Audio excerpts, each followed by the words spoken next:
be careful arguing with a fool, because from a distance, people can't tell who is who. What's up, guys? Welcome to Goals First. I'm your host, Plutus, and we have a great show for you today about not only how to win friends, influence people, but also how to deal with conflict and arguing. I'm going to dive into today, which is such a valuable skill, because when you get on the rise and you start making new friends, you start meeting new people, people are also going to challenge you. And I made a video previously where I got a lot of hate, where I said, make bullying great again, right? Of course, I didn't literally mean go bully people, but the triggered people had to say, oh my god, I can't believe you're telling people to go bully people. And it's like, no, I'm just saying in real life, people get bullied. And when you're bullied, you have two options. It either teaches you how to stand up for yourself because what you're doing is fine and you should stand up for yourself, or you're being bullied for something you're doing wrong and it corrects a behavior that socially you were wrong on. So it's a win-win when you look at it that way. It's either correcting a behavior that needs to be corrected, or it's going to teach you to stand up for yourself. But anyway, sometimes in conflict, you also don't want to get in conflict. You want to get out of it. So we're going to dive into that today. But I wanted to start out by recapping the last episode because I just threw so much in there. And I just want to give a short recap of it. Basically, it's from the book How to Win Friends and Influence People by Dale Carnegie. Some great tips I learned from there and my own experiences as well. So here's what we're going to say for gaining friends and making everyone that you meet love you, right? We've all met someone cool and we think we hit it off and then they just don't hit us up ever again. I don't want to ever, I experienced that too many times more than I can count, where I meet someone I thought we hit it off and they just never hit me up again and they didn't like me and I was like, oh, why are people not liking me? So I really took the time to learn the skills to be likable and be the person that everyone meets you, they want to hit you up again, they always want to chill with you again. You can be that person. There's nothing stopping you. So here's the recap. First part was don't criticize, don't condemn, and don't complain. People don't want to be around someone. This is especially more like when you're employing people. If you're a leader, right? Leaders, whether you're a manager, you're the CEO, you're an owner, or if you're the leader of your friend group. Don't criticize, condemn, or complain, because people, we deep down are all children. We all don't like being told what to do. We told to go clean your room. No, I don't want to, right? So don't criticize, condemn, or complain. Instead, encourage. If you want someone to do something, encouragement. It goes so much further. Do your best to always avoid criticizing, condemning, and complaining. Now, what you also want to do is give honest and sincere feedback, okay? So people know what they're doing. Even if they, sometimes people don't fully know. When you enter a new industry, you enter a new business, you enter a new anything. Maybe you're learning guitar, maybe you're learning opera singing, maybe you're learning digital marketing. At first, you're a fool, okay? But you don't criticize, condemn, or complain to people that are new to things they're learning. Give honest and sincere feedback. So that can be, I think you have a lot of potential with this, but I think you can work on this. And give honest and sincere appreciation. I really like how hard you're trying. It means everything to me that you're putting effort into hanging out with me, maybe making a new friend. I give honest and sincere appreciation. I have a buddy who's good at guitar. I said to him, bro, you're awesome. You got to keep playing for people. You're great. I've friends who are great in digital marketing. I'll recommend them to everybody. And I'll tell them, you're killing it. The way you wake up at 6 a.m. to work out and then be the first one in the office, I respect that. So the more honest and sincere appreciation you can give, the more people are going to gravitate around you because they have that good feeling. Like, oh, I'm with this guy. He's always honest and sincere and, he's appreciating me. And another thing you want to do is be a good listener, right? But more than being a listener, you want to encourage others to talk about their passions. And you want to ask questions. So, maybe you meet a hot girl at a party and she's like, oh, I'm a marine biology major, right? And so they, that's interesting. That's cool. That's really cool, right? Which every asshole, every Chad in the frat's like, you're a marine biology major, that's super dope. I've always been interested in that. No. Be the guy that stands out and be like, so what do you do with that? What specifically type of job would you want with that degree? What do you do day to day with that degree? What does the job involve? Do you swim with manatees? Do you swim with dolphins? Do you swim with mermaids? When someone tells you what they're doing, be genuinely interested and ask questions. And it does two things. One, this person, whether it's a girl you're trying to win over or a friend you want to win over, someone who thinks cool, they'll associate you with someone who's really interested in them. And we all love being around someone who's interested in us. So you want to do that. Ask honest, sincere questions. Now, if you're trying to win someone over to your way of thinking, right? You want them to do what you want to do. Maybe you want to go, you want to leave the party and go somewhere else. Maybe you want to take your girl on a date. Maybe you are leading a marketing team. and you want your people to make more cold calls. When you fish, you dangle what the fish likes, not what you like, right? So when you're dealing with somebody and you want to win them over to your way of thinking, you say, I want to win this person over to my way of thinking. You do not dangle the fish food that you like, right? It's like fishing. You dangle what they like. And the example I gave, which is the best example I could possibly think of, is when I had a commission-based business and my employees were getting commission, they were not making as much as me, not commission-wise, but sales-wise. I said, look, if you talk to every customer, everyone that walks by, who are our customers, more than they're going to come over to us, therefore your sales can go up just by you talking to everybody. And I showed them I dangled what they wanted. They wanted more money. They wanted to make more money by the end of the day. So what did I dangle? More money. I said, look, if you talk to everyone who walks by and tell them the special we have today, 2 cell phone chargers for $10, whatever the hell it was, 2 pillows for $30, we all kinds of items. You're going to have more sales and you're going to make more money. So by me talking in terms of what they wanted, I got my way. They talked to way more customers. I benefited, and they benefited because they made more money, and so did I. So let's put this in practical terms. You want to go on a date. Dangle the idea of a fun date to the girl. Hey, let's go on an adventure. Let's go to an amusement park. Let's go skiing. Let's go hiking on a trail, right? So now rather than just thinking of hanging out with you, they have this idea in their head of they're going to go do this really fun activity. So you're dangling the idea, the concept of fun. It works. Be a good listener. Encourage others to talk about their passions. I think I kind of went over that. Compliment people on things they control. This is one of the biggest screw-ups that guys make, especially guys. So, you go to a party and every guy compliments girls. You're so hot. Your butt is so fat. No, the girl was born that way with her genetics. Women hate being complimented on things they can't help, such as their good looks or their butt, because every guy is telling them they're hot. And of course, they'll be like, oh, am I? Right? But they know they're hot because every guy is telling them, oh, you're so sexy. You're so, damn, girl, you bad as fuck, girl. Oh, you bad, girl, right? Every guy's saying that. So be the one that compliments something they control. Wow, I love how you dyed your hair. Your outfit, you have a sense of style, girl. And it works the same for guys. I'm not trying to say like you're trying to, you're gay, you want to go over in that way. I mean, like, if you want to befriend the coolest guy at a party or just want to befriend some dude, compliment them, bro. You got style, my man, right? If you compliment people, find anything. Find random shit to compliment. People will love you. You're going to find that people want to be around you when you're always complimenting them. I love your haircut. I love your shoes. I love your sense of style. But remember, compliment things that people control, not things that they're born with, like being good looking. No one cares. Stop complimenting girls telling them they're hot. They don't give a shit. They know. I promise. And I talked about this a lot in my previous video. The best thing you can do to get amazing at talking to random people, you're going to be a king at it, is something called cashier smiles. I created this. Go to supermarkets, get your groceries, and find the hottest cashier. If there's no hot female cashiers, then find one that's not hot. And if there's no females at a store, just choose the goddamn cashier. Learn to make cashiers smile, and especially if they're a cute girl, make them giggle and laugh. And just talk to them. You can say anything. Be like, yo, there was a jar of mayonnaise back there, and I saw somebody almost slip on it, right? Or if something cool happened to your day, just tell them, right? These cashiers, they're so bored. Everyone, how you doing today, sir? I'm good. How about you? Good. And then it's like dead ass silent while they do groceries for 6 hours. They're bored. They're waiting for someone to come over and talk to them, have a real conversation. How's it going today? Do you like working here? Do you enjoy it? What's the craziest thing that happened in your day?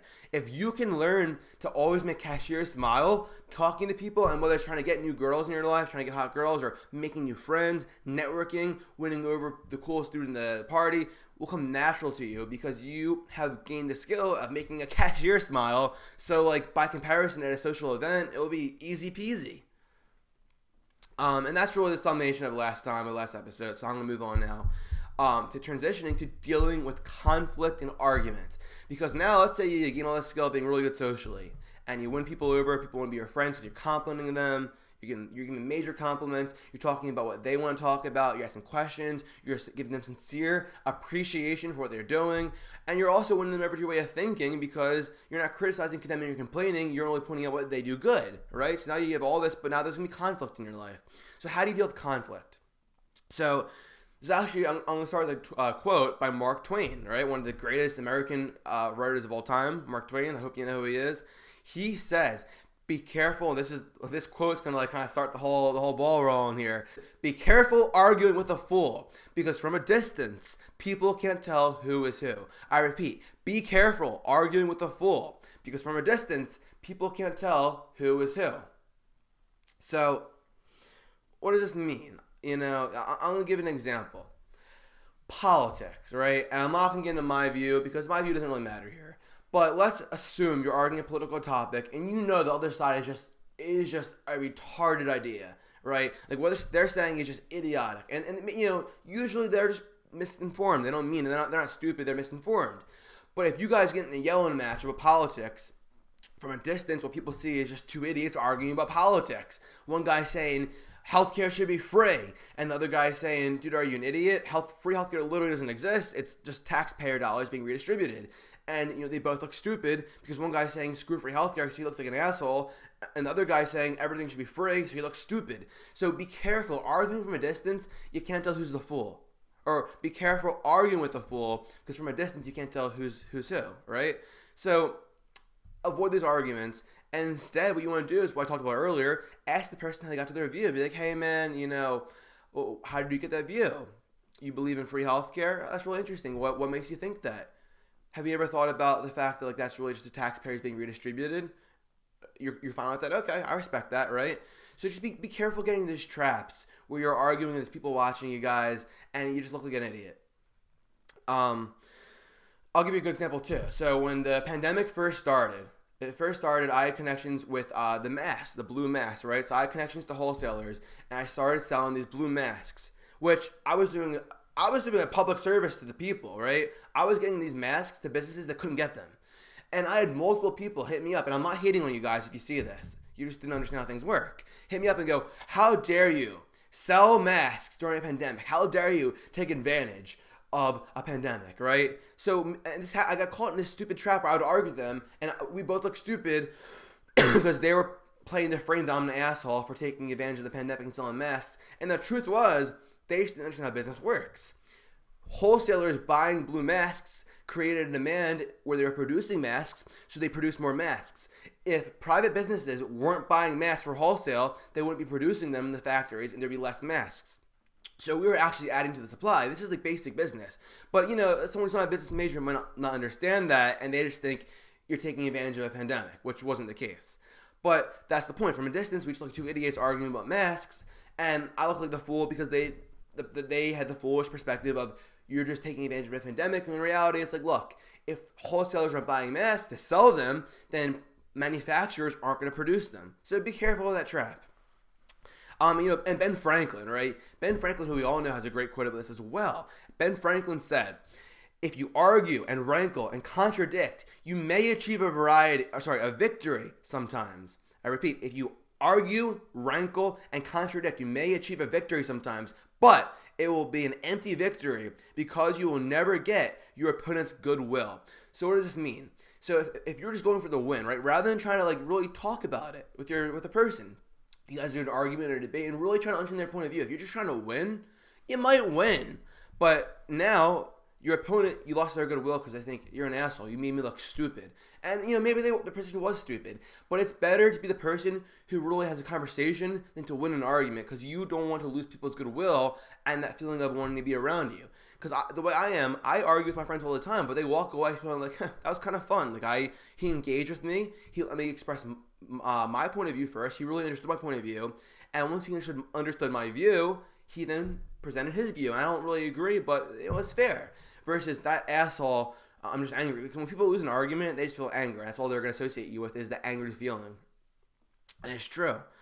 Now, there's actually a cool thing in a newspaper called the Boston Transcript many, many years ago. It was this poem, and it got really famous, and it really shows this idea of, the attitude of, I'm right? When people say, I'm right, and I'm going to hold my ground no matter what. Don't have that attitude of, I'm right, so I'm not going to I'm going to hold my ground at all costs. So, here's the quote. It was a poem. Here lies the body of William J., who died maintaining his right of way. He was right, dead right, as he sped along, but now he's just dead, as if he were wrong. Right? So this is a story about a guy who was driving, he had the right of way, and he kept going, because he saw a car coming, he goes, I had the right of way, so I'm going to go anyway. And the car crashed into him and killed him, now he's dead. So, think about this analogy, just because you're right, is it really worth it, just because you're right, to make a huge sacrifice? Sometimes, listen, I've been in positions where I made a huge sacrifice fighting for my integrity, but 99 out of 100% of the time, it's not worth it. It's not worth it, and just let the other person be, you be the bigger man and walk away and say, you know what, this person looks like an idiot, and it's okay. They look like an idiot. You know you're right, and it is what it is. You move forward. And it just, even when you're right, be the bigger man. It's not worth being hated, and especially the fact that sometimes it is, so save that, pick and choose your battles, essentially. Another thing you want to do to be more likable is save another person's face. So I forget the exact story, but there's some story where like two guys are talking about, I don't know, it was like the dollar bill. And one guy was like, every dollar bill after this year has, I don't know, an Illuminati symbol on it. Something, I'm making it up. And basically the story was like this. The other guy knew he was wrong because the other guy like worked in the industry and was positive. But they were at a table full of like respected adults, respected people. So in the name of not making this guy hate him, he just said, I guess I was wrong. Sorry. And versus he could have gone on Google and said, look, dude, you're wrong, and embarrass the guy. But what's the value in a group setting of embarrassing somebody? Don't be the person to embarrass somebody. You can always pull them aside after and be like, look, man, I don't want to like say anything in front of anybody, but I was right, and I'll show you why. But don't be the person to, I owned you, bro. Unless someone's like really attacking you verbally, don't be the guy who owns somebody. Oh, I owned you. It's kind of useless. There's people are going to hate you, and I've been there. I've been the guy that people hated because I won the argument, I owned them, and now they go, I never want to see that guy again. It's not worth it. Be the bigger man. If you have to really prove you're right, do it in private. Don't own them in front of a group of people because people will hate you for it.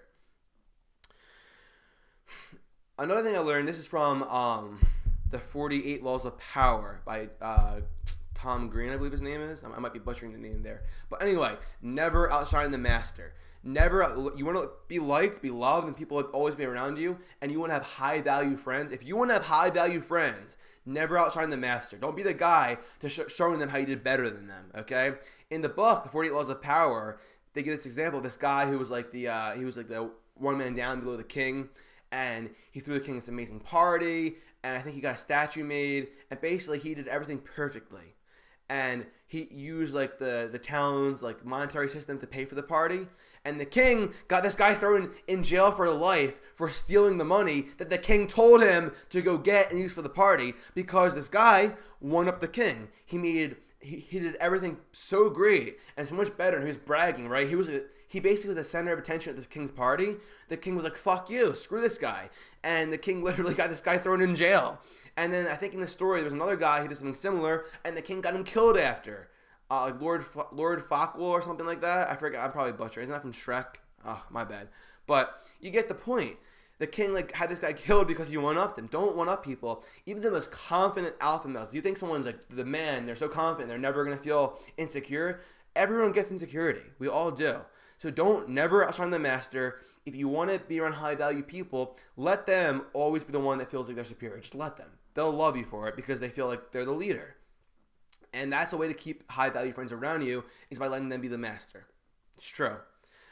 And I've learned to just shut up. I've learned over time in these arguments and these conflicts, and this is back to arguments and conflict, to shut STFU, shut up, be the bigger man, and just learn how do they get to their thought. When your instinct is to argue and debate, pause and ask them questions to find out how they got to their conclusion, and you might be surprised. And they might even backtrack as you ask them questions.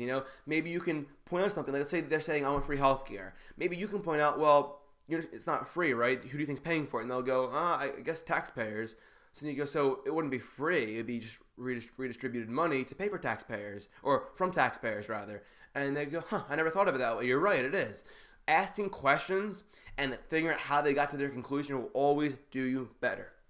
Now I'm going to transition here. I've been kind of going off memory, and I have some notes here, but this is my little handy-dandy notebook where I keep a lot of stuff. So, Buddha once said, hatred is never ended by hatred, but by love. And, just take it for what you want. What Buddha's saying, hatred's not ended by hatred. It's ended by love. So, I'm going to kind of not interpret that one too much, but here's what I'll say. A misunderstanding is never ended by an argument, right? But by a tact, diplomacy, conciliation, and a sympathetic desire to see the other person's other person's viewpoint, which is what I said before. Hatred, a misunderstanding, an argument, you need to truly try, even if you're not going to agree with it, it's ended by understanding their point of view and giving them the chance to explain it. It's really true. If you want to keep a disagreement, let's say you have a disagreement, and you want to keep the disagreement from becoming an argument. First you want to do is welcome the disagreement. When two partners always agree on one thing, one of them is not necessary. If you guys agree on everything, one of you is not necessary because you're not evolving, you're not growing. And a partner can be like a friendship, a couple, but if you just agree on everything, you're probably a bunch of idiots or you're a liar, and neither's good. So first, you want to welcome the disagreement and say, look, let's talk about it. And you want to always be with people that are open to disagreements, and they're not going to freak out and get triggered by talking about things you disagree. Because in life, you're not going to disagree. So don't be around someone that's going to be too triggered to even talk about things they disagree on and hate you for it. Distrust your first instinct and impression. So your first instinct and impression is probably going to be this person's an idiot, right? Because usually today, arguments about Trump or politics, and whether you're a Republican or a Democrat, conservative or liberal, the instinct's like, this other guy's an idiot. How can you possibly think that?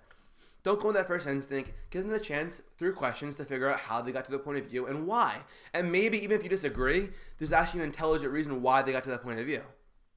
Control your temper. The person that loses their temper, you lost. If you're arguing and you lose your temper, you lost because they triggered you. They made you into their bitch. They controlled your emotions. Don't get triggered. The second you lose your temper, you have lost this argument. They're in control and you're not in control. And you want to be in control, I promise you. So always stay calm, and if you're getting mad, 1, 2, 3. Deep breaths. It makes all the difference. Listen first. You're going to win the argument, or be more likely to win if you're the one to listen first rather than talk first. Because, number one, they feel heard, and you now know what points to counter because you listened first. It's true. Look for areas of agreement, right? So what you want to do, and I'll give the healthcare example again. Let's say you're supporting that healthcare should be private, and they're saying healthcare should be free. Private means that there's competition, and private businesses compete to make the healthcare cheaper. So you listen to them. You could actually look for areas you agree. So you could say, well, once you talk to them, hear their point of view, you go, well, I actually agree. We agree on the issue. Healthcare is way too expensive. It's like absurdly expensive. So we literally agree on the issue 100%. We disagree on how to solve it. And then you go, okay, so your goal is to make it more affordable, right? And you go, well, my point of view is actually through competition, and research backs us up. Competition, because the government is going to have less rules and regulations, will actually make the price cheaper per person than if we did privatized health, or if we did government healthcare where the government's paying for it. So yeah, it's free, but the quality will go down, and the government's paying paying for it with your tax dollars. So the cost per care is actually more expensive this way versus a private market competing. So you actually can explain that we agree on this stuff, and you can say, hey, look, my way will actually make it cheaper per person, right? So you want to listen first, find common ground, not get angry, and you want to be honest. You got to be honest. You can't be lying throughout this. I'm trying to think of an example. Don't misrepresent facts. Don't lie to win your point. You got to be honest. Say, listen, I respect your point of view, or I disagree with that. I don't think that makes sense, and this is why. Be honest. Don't be a liar if you're going to argue and win a disagreement. Promise to think over your opponent's ideas and study them carefully. This is really important because this is really the most important part of winning an argument. No one, not anyone, but almost no one's going to agree with you in the moment. No one's going to change their view in the moment. They're going to think about it, and then they'll come back or come to the realization they were wrong and you were right later on. So you be the one to lead this by saying, I promise to think about your views, to think about what you said, and I'll look into it. I promise to really consider my opponent's views and study them. And you say, I'm going to ponder it. And say, can you please do the same for me? And you don't have to agree with me right now, but just consider the argument I raised. And you're going to find out that people you win an argument after the argument. That's the funny thing. Because people want to save face, so they're not going to say you're right in the heat of the moment. They're going to say you're right, or they're never going to say you're right, but they're going to remember, my view of free healthcare has changed forever because I never thought of it that way. So just you give the goodwill that you're going to ponder their argument in your free time later on and study their argument, and say you request they do the same, and you're going to see very different results than how it goes when you just expect them to admit you're right in the heat of the moment, which obviously never happens. It just doesn't. Now, thank them. Seriously, thank your opponent in an argument for debating, you say, listen, I want to thank you for like explaining your point of view. I never really understood your point of view, and I don't really agree with it, but thank you for explaining it, and thank you for engaging with me. Thank you for telling me this is a really stimulating argument. This is a really stimulating debate. I really enjoyed it. When you thank them, they feel like they offered you information, and they'll be like, huh, yeah, right? We all like being thanked. So thank them after this debate happens. And postpone action. Give both sides time to think through the problems, which is a reiteration of what I said before. But you can say, listen, I want to postpone, this argument to recover it another time, but I want to give you time to think about it. This is what I said before. Their opinions can change after the fact, so you can always say, listen, we don't have to like prove this right now. We each present an argument. We can talk about it another time. I really, and that's when you said I really appreciate you talking to me, and you'll see results. I promise you. But anyway, guys, thank you so much for watching. My name is Plutus. Goals First is available on all podcast platforms, Apple Podcasts, Spotify, but we need to grow. So if you got any value from this, but more importantly, share with a friend. Subscribe on the podcast places, but share with a friend and get one friend to subscribe.